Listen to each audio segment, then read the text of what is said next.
17-year-old Daniel Kim had always been a quiet observer. While his classmates argued about basketball scores and TikTok trends, he spent late nights scrolling through online forums, fascinated by how fast rumors spread. It started with something small. His aunt shared a Facebook post claiming that a new energy drink could cure migraines. She bought crates of it. When Daniel tried to explain that the post came from a sketchy website with no medical backing, she waved him off. 2 weeks later, his cousin got sick from drinking too much of the stuff. That was the spark. Why? Daniel asked himself. Can't there be a button that just tells you if a story is true or garbage? Daniel wasn't a coding prodigy in the Hollywood sense. He didn't type in green letters on black screens like in the movies, but he had been tinkering with Python since age 12, mostly building small games and chatbots. Now he wanted something bigger. He called the project TruthLens. The concept was simple. Paste an article or a post into the system, and the AI would instantly scan the text, check cited sources, cross-reference with verified databases, and flag inconsistencies. If a statistic appeared, 97% of doctors recommend, TruthLens would trace it to its original research. If no credible source existed, the claim got a big red warning false tag. He trained the first model on a massive collection of real news from Reuters, Associated Press, and peer-reviewed journals, along with a dataset of known misinformation. At first, TruthLens was clumsy. It flagged satire from The Onion as dangerous lies. It thought Shakespeare's plays were fake history. But after months of fine-tuning, Daniel began to see magic. The AI correctly debunked conspiracy posts within seconds. Daniel's high school debate club was a war zone of facts flung back and forth without verification. During one heated session, a student claimed, "Studies show that video games lower IQ by 20 points." Daniel quietly pulled out his laptop. He pasted the line into TruthLens. Result: no credible evidence found. Closest academic sources show no causal link between gaming and IQ.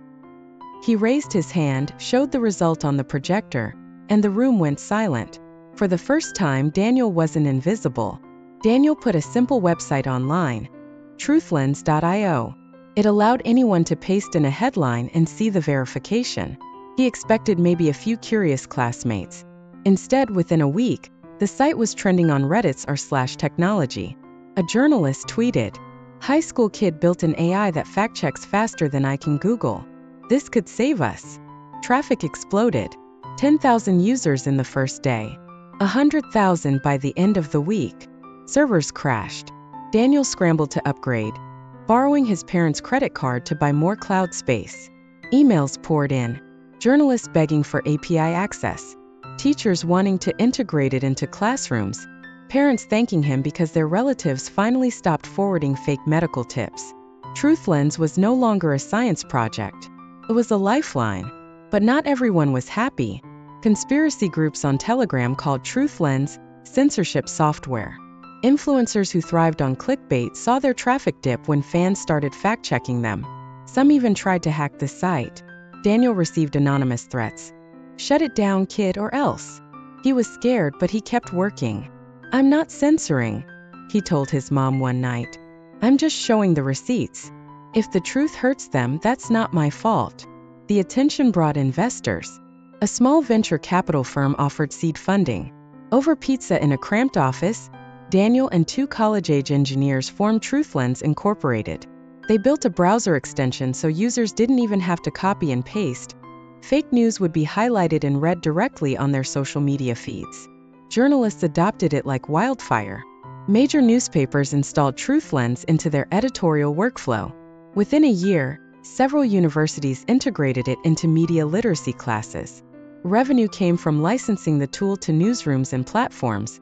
By the time Daniel turned 18, TruthLens was making $50,000 a month. Awards followed.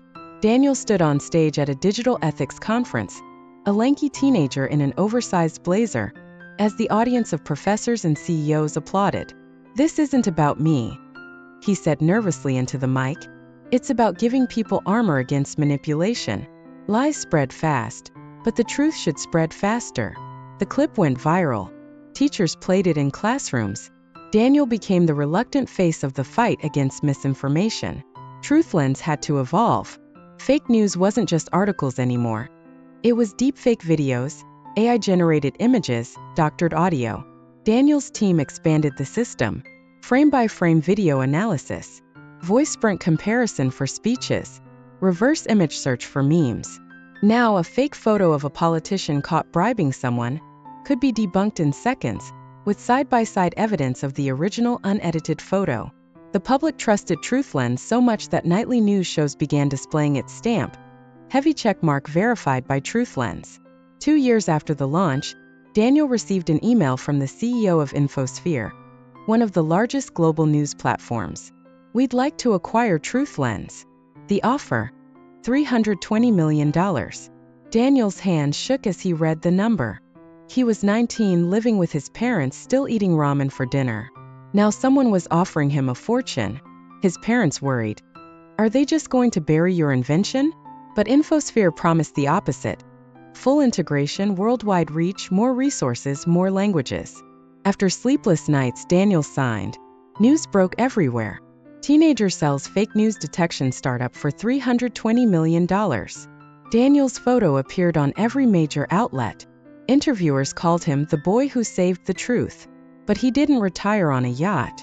Instead, he stayed on as chief technology officer, determined to keep improving the system.